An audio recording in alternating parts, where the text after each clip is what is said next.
Dark Dokebi Lord Fusion first came out, I think the general consensus was that we were too fixated on his magical gourd bottle, at least the skill icon. When we took a look at him, we saw that he was getting a lot of turns, and he was so close to being very, very strong, potentially too strong if Comtuos buffed him too much. However, there are still a handful of people that feel he is already a very strong unit, and that's what we're going to see today. First pick Gapsoo, followed by, of course, more LD5s, because this is G3 RTA. I was expecting 2 support units after those 3 bruisers, but not the Juno necessarily. I thought we were going to see some more immunity there.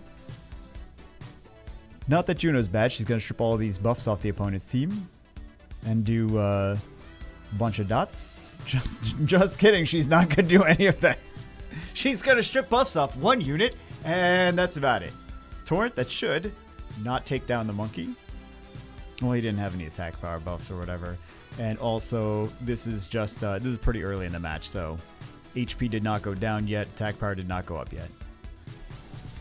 So, let's see. One of the things that we can see with Gapsoo is why people like him is he's kind of a mixture between Rakuni and Miles, kind of. So he does pure damage with the skill 2, kind of like Miles does pure damage, but Miles is part of his passive. However, Gapsoo, he's doing that just his skill 2. He gets a lot of turns if the opponent has a lot of heals on their team, but he doesn't do it as part of his passive like Miles does, so he doesn't have the same damage output. So he does it right there, as you can see with the skill 2. But yeah, not as much damage. But on the flip side, he is also not nerfed as heavily from Leo as Miles is. And then he's got, if you're noticing a little bit on the Fermion, the opponent keeps going for Fermion, and he keeps cleansing and healing the Fermion as part of his passive. Oh, so Ragdoll's going to do a lot of work. Gapsoo, okay, so the thing that I am not crazy about with Gapsoo here is he's not going to steal a whole bunch of turns because the opponent isn't going to be healing a whole lot. So I just feel like in some of these matches, doesn't get the strips. I feel like in some of these matches, there's just better options. So he did the cleanse there. All right. Can they 2-shot? 3-shot rather. Okay, they didn't get the Masha there. So we see cleansing and healing the Masha. Kind of when you frame it as he's similar to Rakuni and Miles, it kind of makes more sense that people are picking him. I always feel that if he did more with his turns, if he did more damage, because he's not like doing the damage that Miles is doing. He's not quite as good as Rakuni, in my opinion. He's not as good as Miles, in my opinion, in terms of either cleansing and being annoying and frustrating to deal with, or doing a bunch of damage. But he's kind of like half here and half there. Oh, the stun skill 1 is not bad. The brand is okay. It would be dangerous to he's gonna be okay against this this Kinky though. But because he does the pure damage. But for Comtuos, I just feel like if he was buffed too much, that would be very dangerous. Like, it could open a can of worms. Because he gets potentially so many turns. Don't first pick. Okay. Interesting. I don't know what the player on the right-hand side is doing. I kind of get it. They're doing a couple 2-shot combos. But yeah, let's see. I think it was just a bad draft on the right-hand side. I think they lost it for themselves. I know I'm being toxic, but yeah, I feel like that was over very quickly at the beginning if they could not get one of those nice combos off at the very beginning. But yeah, this in my mind was over very fast. Even before they started taking units out, it seemed very over. That's a bold first pick, Gapsoo. Let's see, and a bunch of LDs, of course. I mean, it's still Summoner's War. That didn't change. That didn't change the past week. Last I checked. Lots of buffs, and that's why Juno gets banned. Wow, got nothing. Well, got, I guess, the Gapsoo, but yeah, aside from that, he's gonna have to wait for that invincibility to come off. Very limited strips on there. You know what I like to use against the light Sea Emperors is snipers. So snipers can go, some of them strip, also the skill 1 goes through the invincibility. Invincibility, shield, things like that. Snipers are pretty nice there. We're taking a lot of damage. Let's see. He is cleansing and healing as part of his passive, though. Okay, he's got a provoke. He's going for the stun there. Let's see. Okay, he's getting some... He does get quite a decent amount of CC. Actually, yeah. Quite a lot of CC. Oh no, I'm expecting the Cult Girl to just go crazy proccing between her skill 1 and skill... Her skill 1 doesn't go as crazy, though, as it used to. But between the skill 1 and the Vaunt Rings. Nice provoke. One of the benefits of provoke, I know provoke is not as exciting as like hard CC, but things that are immune to CC can still be provoked, right? So like Fire Monkey can still be provoked. Josephine, if you try to provoke, what's she gonna do? She's gonna be like, yep, okay. She doesn't get a turn, she doesn't cleanse, she doesn't do anything. They get the stun? No, they do not get the stun. But we do get to see a little bit of his passive here, the cleanse. There we go. Shizuka so early. So they're just leaving the Shizuka in because they have Bolverk, they have Juno. Both of those are counters. Bans out the Daphnis. All right. He went for it very aggressively. All right. Do we get some glancings? I feel like the way that I would want to use Gapsoo is destroy. Because I feel like it just makes the most sense on him. For him to be like violent destroy. Okay. Get all those buffs. And get all those buffs not stripped off like they wanted. Do they get the stun? They do get the stun, but this Bolverk's going to come in. He's going to... Well, do they kill? Okay. They do manage to actually kill before he heals the light Oracle up. Because that Bolverk is a great pick here. But you see between the Juno heals and the Bolverk heals... The Gapsoo's actually getting some turns anytime they do that. So that's why he's not going for that. He's not going for the Juno. He's not going for the Bolverk. He's going for the Nephthys.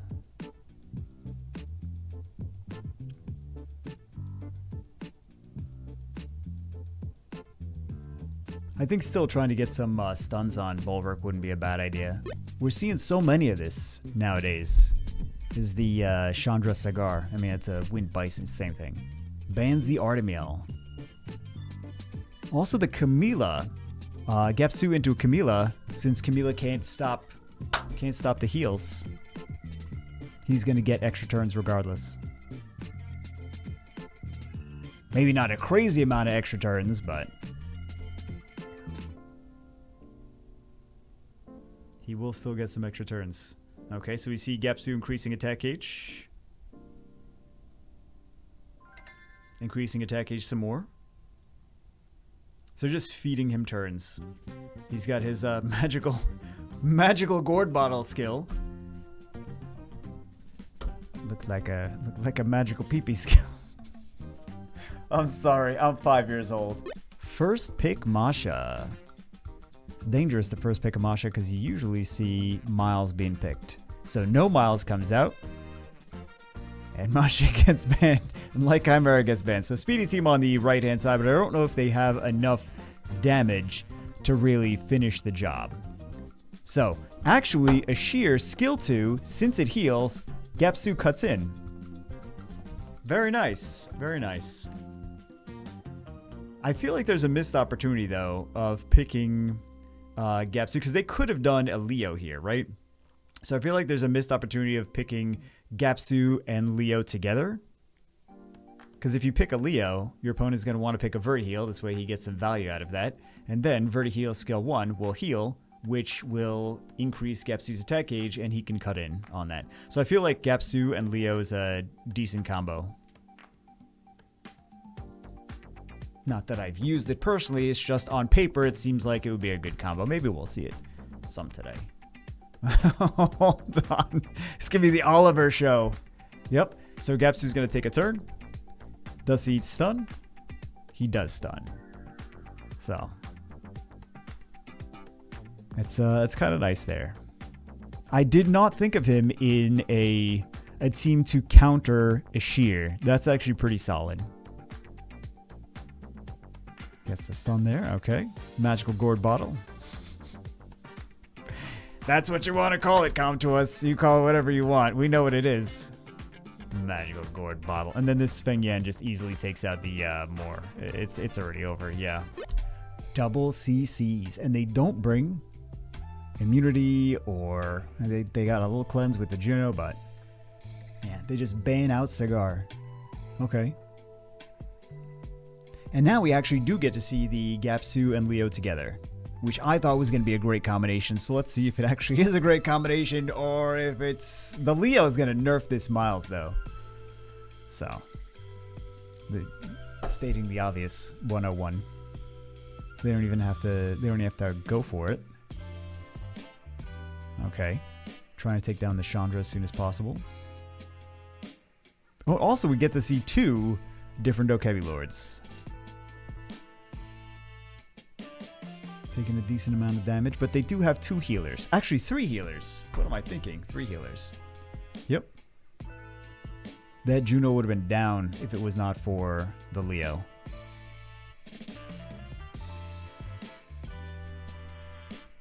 So let's see. They're going to get that cleanse, though. He's going to be cleansed and healed. Gets the stun.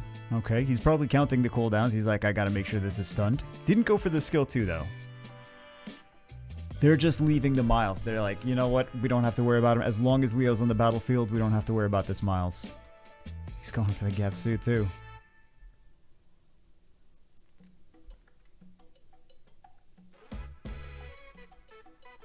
That Carnal is a unit that I have. I used to pick him all the time. I used to even first pick him. Oh, wow. Wow. I thought that was done. Yeah, they're going to have to worry about the Miles in a second. Okay, they just concede. Never mind. Well, we see a few a few LDs on the battlefield. Right, these are very free-to-play friendly attainable teams, of course. Jeez. Yeah, right?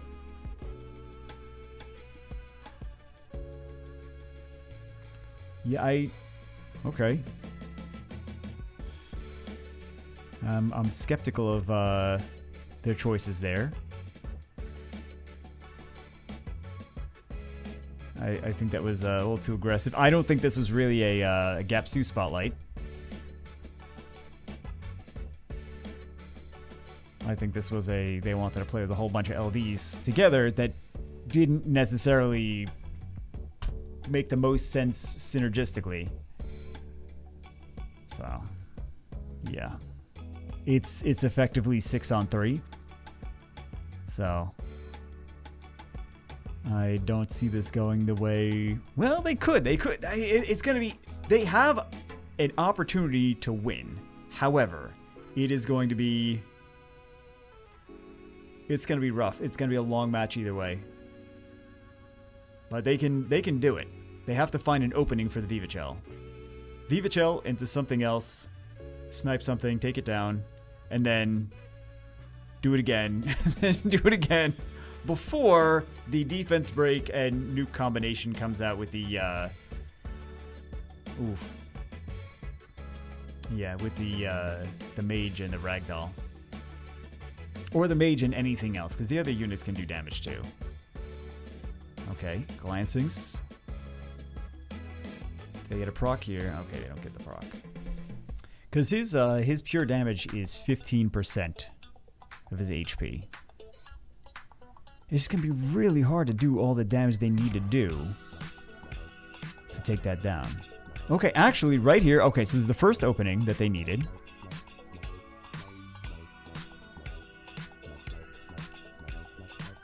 Do they take Gapsoo down the first time? They do not.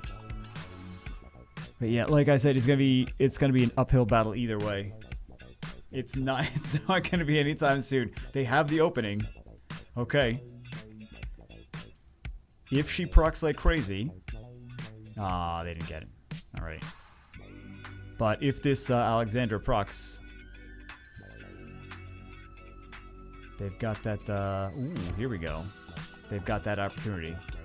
So now it is down to basically 4v3.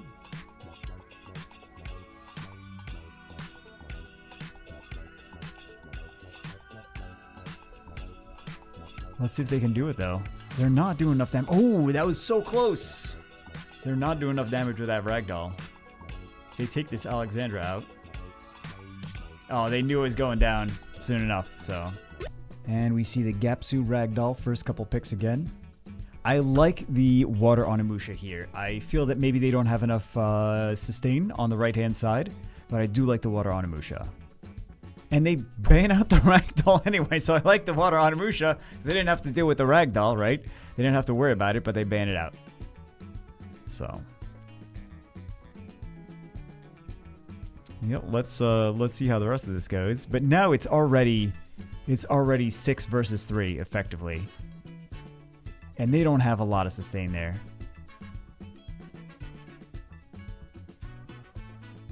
There's not really too much they can do. Even if they take this Gapsoo down, they have to take him down multiple times. They have to take him down 3 times. Yeah, it's a tall order. And they're going for him, I think, primarily because they have element advantage over that. So it's going to be easier to take that down than, for example, the Molong. Yeah, they just concede here. Watch. No, they don't concede. Okay. I thought they were going to concede. It is now 7-2. Because they have to kill 7 units with this Nana stacks. They still feel like they can make this happen. 7-2. That's bold. Okay, reckless. So now it's 7-1. Okay, there we go. First pick, light on Miyuji. Very interesting. Surprised to see an Artemiel Ragdoll. Okay. Well, we see a healthy handful of 50% of the picks being LDs. Alright. Going for the 2-shot combo against the 3-shot combo against the Artemiel. Alright. They're already at a great spot.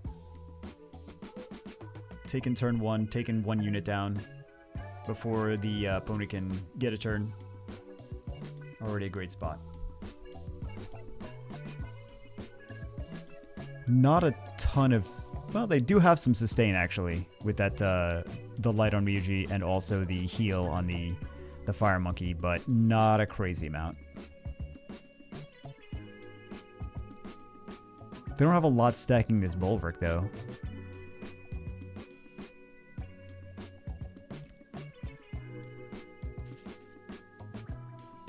So the heal, light on Ryuji, triggered the Gapsoo passive with that monkey. He does not want to deal with this Gapsoo. He's like, nope, no thank you. You're trying to heal it up so Gapsoo does not die. Alright. Defense buff there. I feel like this might just be a Fermion Spotlight. Never mind. Never mind. Because the Bolverk's not doing a crazy move. He's going to try to steal the defense buff. Okay. Well, that's what he was trying to do.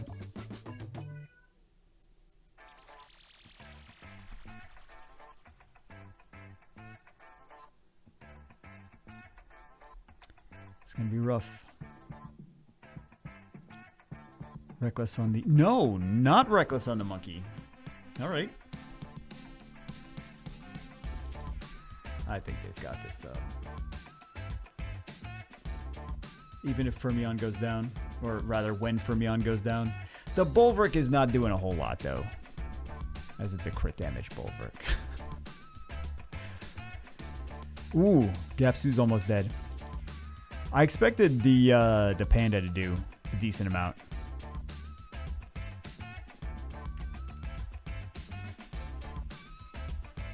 But yeah, the Bolverk, he could have had more activating him. I don't know. First pick, Diana. All right. Yep. Bans out the Molong. He still has a decent HP leader skill that applies to 3 of the units, though. And they do damage based on their HP. So. First pick, Diana. Wild Child. Alright, so Camilla's actually going to be activating Gapsoo's passive every time. There we go. Another thing, activating Gapsoo's passive. They're going for the Camilla next. Alright. I feel like I would try to go for the Wusa next. Personally. Okay, so they're trying to go for the Wusa next. Alright. That all-important dot right there. And procs Gapsoo's passive with that heal.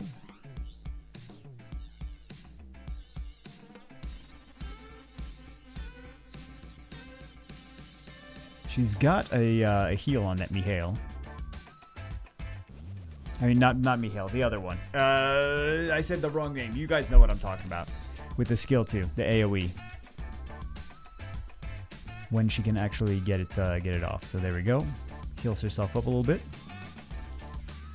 Wish of Immortality.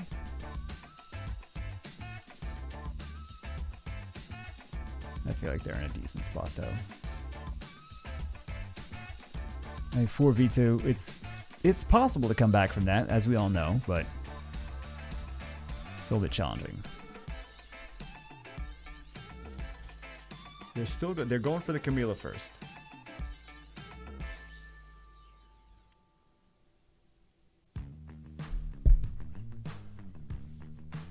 Yeah, that Leo he went down so fast. Vusa Ragdoll. Alright.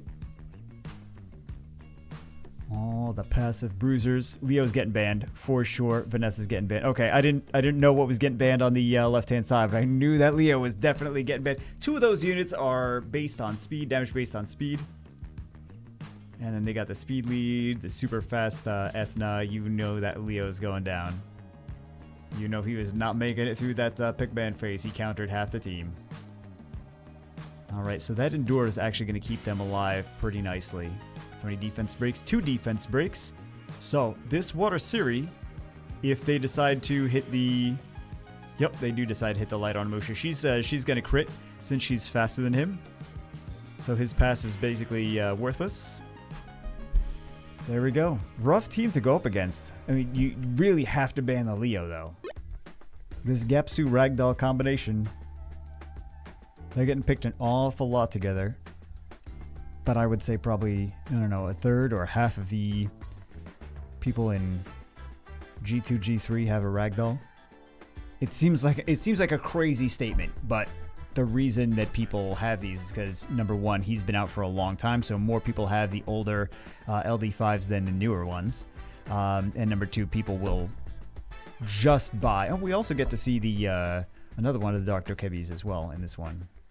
But people have been just buying Ragdoll accounts, Gianna accounts, Nephthys accounts for quite a while. So the reason that there are more Ragdolls in there is because they will buy the accounts and then build the accounts after they have bought the LDs at the very beginning. So, but it's nice to see This LD being picked so much. This fusion LD5 being picked so much in high-level RTA. So I would say if you like to pick these Ragdoll and Leo teams, that bringing Gapsoo into the mix might be an idea for you. Might be something you might be interested in. Right? Right. Might be a nice compliment to the team. It's just gonna be the Oliver show. It's just gonna be the Oliver show. Here we go.